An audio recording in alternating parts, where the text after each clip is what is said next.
안녕하세요. 열린공감TV 강성 기자입니다. 안녕하세요. 슈퍼마린 종합물류 이상열입니다. 네, 지난 시간에 선라이즈 F&T라는 회사가 사장님께 굉장한 악행을 저지른 것에 대해서 보도를 해드렸었는데요. 오늘 또 그에 버금가는 회사에 대해서 말씀하실 분이 있으시다고요?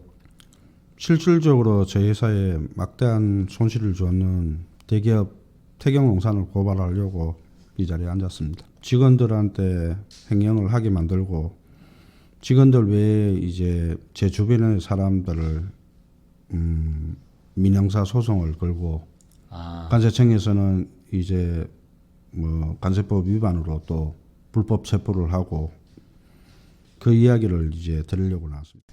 태경농산이라는 회사에서 사장님에 대해서 사업적으로 굉장한 많은 압박과 손실을 주는데 그 중에 또 개인적으로 제일 힘드셨던 면이 내 주변 지인, 친한 사람들, 가까운 사람들을 다 멀게 하고 제거하는 역할을 태경농산에서 했다고 들었습니다. 네, 맞습니다.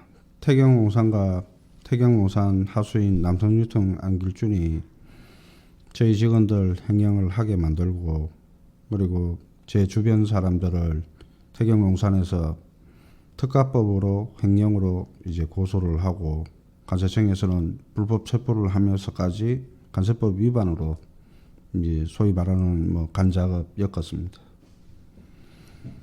또 다른 작업을 당하신 거네요. 그렇죠. 이제는 뭐 저뿐만 아니라 제 주변 사람들을 이제 다 건들기 시작하는 거예요. 철저하게 저를 고립을 시키려고. 그 중에 오늘은 제일 마음의 고통이 심하셨던 그 지인 중에 이창현 씨에 대해서 말씀을 하시고 싶으시다고요? 네, 맞습니다. 저 이종 사촌 동생인데 네. 이제 그 태경농산에서 이제 뭐 별 관계도 없는 이 이종 사촌 동생을 특가법으로 10억이라는 돈을 2015년부터 작년까지 5년에 걸쳐 가지고 괴롭혔습니다. 혹시 뭐 결과가 나왔나요? 예, 불기소 처분을 받았습니다. 횡령에 대해서도 불기소 처분이 되고 예, 관세법 위반에 대해서도 불기소 처분이 됐네요. 네, 맞습니다. 그런데 불기소 처분하는데 왜 5년이나 걸렸죠? 그래서 저도 이제 그게 참 신기합니다. 이 같은 사건으로 저도 5년간 이제 검찰 경찰 조사를 계속 받고 이제 저는 기소가 돼가 이제 특가법 횡령으로 재판을 받고 있고. 네. 현재 진행 중이시고. 네, 맞습니다. 작년에 비로소 빠졌습니다. 작년과 올해까지 해서 거의 5년에 걸쳐서 결과는 불기소 처분이지만 계속 괴롭힘을 당하신 거네요. 그렇죠. 일반 서민한테 대기업에서 10억이라는 돈을 횡령, 그것도 그냥 횡령이 아닌 특가법 횡령으로 아주 뭐 중형을 살리겠다고 겁을 주면서 네. 검찰이나 뭐 법무부에서 직접 이창현 집을 찾아가 겁도 주고 네. 태경농산에서 민형사 소송을 하면서 괴롭힙니다. 민사도 걸고 10억에 대한 민사도 걸고 손해배상 청구도 걸고 네, 형사적으로 고소를 횡령과 관세법 위반도 걸고 네, 모든 고소인이 태경농산인가요? 네, 맞습니다. 특가법 횡령에 대해서는 태경농산에서 고소를 하고 네. 평택세관에서는 이제 관세법 위반으로 이창현을 이제 고발을 합니다. 이창현 씨가 무슨 일을 하셨길래 이런 이창현은 2014년 10월 말경에 이천의 건조장을 와서 11월, 12월 두 달간 냉동 고추를 굽는 이제 건조 사업을 건조만? 했습니다. 네, 네. 맞습니다. 불기소 처분 됐다는 거는 뭐 죄가 없다는 얘기지 않습니까? 그렇죠. 결국 죄가 없는데 죄를 만들었죠. 사장님을 잡기 위해서 그렇죠. 내 주변을 뭐 멀리하게끔 이간질을 시키면서 그 중에 이제 지인이 네. 이창현 씨를 이런 무서운 횡령과 관세법 위반으로 했는데 결과적으로는 아무 죄가 없더라. 네, 죄가 없죠. 가장 소름 끼치는 거는 이제 태경농산과 관세청이 공모를 해서 네. 이 짓을 했다는 겁니다. 네, 그 범죄 사실을 보면 이창현 씨가 주식회사 슈퍼로지스의 대표이사로 등재가 되어 있다고 명시가 되어 있거든요. 제가 대표이사 임원 등기서를 보니까 정모 씨, 박모 씨, 민모 씨, 이성열 대표이사님이 그다음에 산에 이사하셨네요. 예. 그리고 정태명 대표이사가 있는데 이창현이라는 이름은 등재도 안 되어 있어요. 예, 아무 관련이 없습니다. 이 회사하고는. 그럼 그냥 억지로 엮은 거라는. 그렇죠. 평택세관 정창조와 슈퍼로지스 정태명이 공모를 해서 이창현과 연결을 구속시키고 저까지 구속을 시키려고 했습니다. 최종 목적은 접니다. 이성열 대표님이시지만 그 일환인 내 주변 사람들을 멀게 하고 내 손다리에 손발을 묶고 자르는 과정 중에 이창현 씨가 안타깝게도 걸리신 거네요. 그렇죠. 아, 많이 힘드셨겠습니다. 그리고 뭐 사촌이지만 이창현 씨께는 굉장한 마음의 빚을 가지고 계시겠네요. 저 집안까지 싸움이 나고 뭐 저를 뭐 죽인다 안 먹을 정도로 얼마나 힘들었겠습니까. 뭐 오랜 동안 이 내용을 모르고 계셨다고 제가 예, 들었습니다. 몰랐죠. 저는 이창현이 구속되고 평택세관 뭐 주무계장들한테 전화를 해서 그 애들 내보내라. 그러니까 이창현을 내보냈다. 그걸로 끝인 줄 알았더만 최근에 이제 제가 이 서류를 보고 너무 놀랐습니다. 철저하게 혼자 고립시키고 이 사람들이 이제 혹시라도 제가 재판에 정인을 쓰거나 편을 네. 들까봐 아예 원수들을 만들어 놓는 거죠. 가장 중요한 거는 이제 평택세관 정창조, 정태명이 사전에 공모를 해서 슈퍼로지스와 아무 관련 없는 이창현을 슈퍼로지스 대표이사로 꾸미고 그거를 쉽게 말해서 어떻게 이 체포영장이 발부가 됐냐는 거예요. 네, 네. 검사님이나 판사님이나 네, 기본적인 서류, 네. 그러니까 슈퍼로지스의 임원관계를 파악을 네. 하고 하다못해 뭐 실질적인 뭐 또 이 사람들이 항상 잘 써먹는 실질적인 뭐 사장이다 이런 증명이 말도 되어야 없이 되죠. 확인이 돼야 그냥 되는 거죠. 슈퍼로지스 대표이사 이창현 구속 체포하라고 체포영장을 발부한다는 자체가 검찰이 막 알고 묵인을 했거나 아니면 큰 실수를 했다는 이야기거든요. 볼모로 잡고 대표님을 잡기 위한 일종의 미끼를 만든 거네요. 그렇죠. 제가 자살을 하거나 아니면 이전에 직원들이 횡령을 하고 제가 다 책임을 지는 모습을 보이니까 단독으로 책임을 지는 모습을 보이니까 이제 또 제 지인들은 또 다른 네, 네, 하면 연속된 압박이네요. 네. 오늘 제가 드리고 싶은 말씀은 체포영장을 평택세관 직원이 정창조가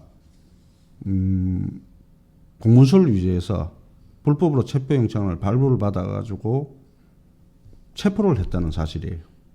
그리고 태경농산과 관세청은 태경농산에서는 이 뭐 횡령 사건과 아무 관련 없는 이창현을 특가법 아주 뭐 중형을 살 수 있는 특가법 10억이라는 돈을 민형사로 5년이나 괴롭히고 관세청에서는 이제 간섭법 위반으로 실제로 구속을 했지 않습니까? 네. 만약에 제가 4월 1일 날 체포됐을 때 전화를 안 했으면 제가 또 술 먹고 쓰러져 있거나 전화를 안 했으면 지금 살고 동생과 계실 수도 있죠. 어떻게 될지 이창현은 모르는 거죠. 계속 구속이 돼 있었을 거예요.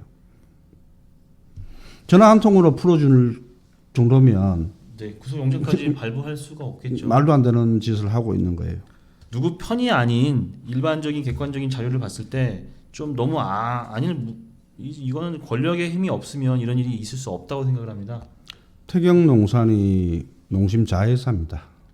아, 우리가 그 많이 먹는 그 라면 그렇죠. 만드는 농심의 자회사라고요? 예, 태경농산은 농심의 라면 수프를 만드는 데예요.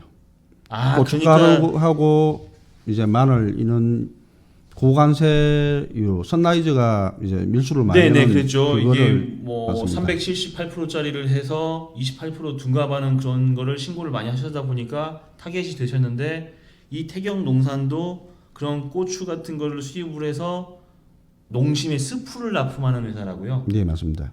태경농산 이 기업에서 이제 저희한테 했던 짓은 엄청 많은데 일일이 말씀드리기는 힘들고 다음 시간에 좀 예. 네, 말씀해 주시고요. 제가 드리고 싶은 말씀은 어제 마지막에 김기춘 씨를 이야기를 했던 게 농심 아, 어제 태경농산. 말씀하셨던 특히 여기 이 악행을 일삼았던 남성유통 안길준 사장의 정체는 뭐냐면 가락시장에서 소고기, 돼지고기를 도매를 하면서 농심에다가 오랫동안 소고기, 돼지고기 뼈를 납품을 하는 사람이에요. 그 국물 내는 그렇죠. 네. 라면 국물이나 네, 이런 네. 데는 이 사람이 뭐 냉동고추하고 전혀 관련이 없는데 네. 제 회사에 접근을 해서 박강남 사장이라는 사람하고 저희 회사 신용증을 빌려서 먼저 쓰면서 사기를 치고 이제 저희 회사 자금이 힘들어지니까 태경농산 신용증을 쓰게끔 유도를 해서 또 사기를 칩니다. 태경농산이 고추로 그리고 남성 유통이 어떤 이런 행위를 하면서 결국은 이창현 씨가 중간에 희생양이 되신 거네요. 그렇죠. 저 이창현 씨뿐만 아니라 이제 저희 직원들 상당히 많았습니다. 많은데 그러니까 이쪽 편을 들면 돈이 생기고 네. 제 납품처를 차지를 하고 만약에 중립에 서거나 그쪽으로 안 넘어가면 철저하게 망가뜨려 버리는 거예요. 직장을 잃게 만들고. 제가 이창현 씨를 만나봤습니다. 만나 뵈었는데 며칠을 연락을 해도 연락이 안 되고 누구냐고 하시다가 결국 만나 뵈니까 결국은 뭐 좋게 이해를 해주시고 우리 열린공감TV에 대해서 이해를 해주시고 만나 뵀는데 만나 뵙고 2시간 정도 말씀이 없으셨어요. 말씀 못 하시더라고요. 왜? 겁이 나고 의심이 되는. 그러니까 그만큼 한 개인의 인생이 망가졌고 또 가족이 망가졌고 또 회사가 망가졌다는 말씀이지 않습니까? 네, 그 참 마음의 빚이 크신 이창현 씨가 직접적인 어떤 피해를 입으셨나요? 당시에 뭐 체포됐다가 이제 창고에 조금 있다가 바로 부산으로 내려갔는데 아버지는 그 일로 충격을 받아가 쓰러지셨고요. 이창현은 뭐 직장도 못 구하고 좀 힘들게 하루하루 벌어가지고 먹고 살고 있거든요. 그래도 성실하게 뭐 와이프하고 애들하고 예쁘게 살고 있던 사람을 이렇게 철저하게 망가뜨려 가지고 공포에 떨게 만들고. 최근까지도 사장님한테 연락을 안 받고 안 하셨죠? 그렇죠. 서로 연락을 주고 못 받게 완전 원수 관계를 만들었어요. 평택세관 정창조가 슈퍼로지스 대표이사로 이렇게 공무수 위조해 가지고 이창현을 구속을 시켰는데 뭐 말씀드렸다시피 이제 제가 전화 한 통으로 이창현이 풀려났어요. 그러면 이제 검사님이나 판사님이나 평택세관에서는 스스로 이제 아무 잘못 없는데 제 전화 한 통으로 풀어주라니까 풀어준다는 거는 말도 안 되는 짓을 했어요. 근데 이제 태경농산에서 10억이라는 돈을 특가법으로 횡령했다고 민형사로 오랫동안 괴롭히고, 그리고 간세청에서는 이렇게 간세법 위반으로 이렇게 체포까지 하고, 만약에 제가 전화를 안 했으면 뻔한 거거든요. 간세법 위반으로 체포를 하고 태경농산에서는 횡령했다고 또 특가법으로 고소를 해서 아주 오랫동안 징역을 살리려고 했는 거예요. 그러면 제가 제 동생이나 이전 사촌 동생이 그렇게 체포가 돼 있으면 제가 가서 뭐 하지도 않았는 걸 제가 했습니다. 아니면 제가 자살을 할 수밖에 없지 않습니까? 그래서 제가 자살 시도를 3번이나 했습니다. 네, 이제 그런 거 막 정리하고 있는데 네, 어떤 차 지나갔는데 왠지 저 차가 그냥 좀 이상하다라고 생각했는데 아니나 다를까 딱 이렇게 들어오더라고요. 근데 그날이 하필이면 네, 그 제 사촌인 이영렬이가 있었어요. 네, 하필이면 그날 와서 밥을 먹고 네, 같이 있었 날이거든요. 네, 그러니까 매일 온 게 아니라 그날 딱 온 날이에요. 네, 근데 오늘 그날 딱 왔더라니까요. 그래갖고 딱 오는데 나는 순간적으로 너무 놀라서 그냥 바로 수고를 바로 채우더라고요. 아니 그러더면 좀 가셔야 되겠다고. 아니 근데 이제 너무 놀라니까 이거 왜 가는지 이걸 물어봐야 되는데 이게 말이 안 나오는 거예요. 네. 제 동생이 이제 그 장소에 없으니까 아마 잠복을 하고 있다가 동생이 이제 나타나기만 기다리고 있었는가 봐요.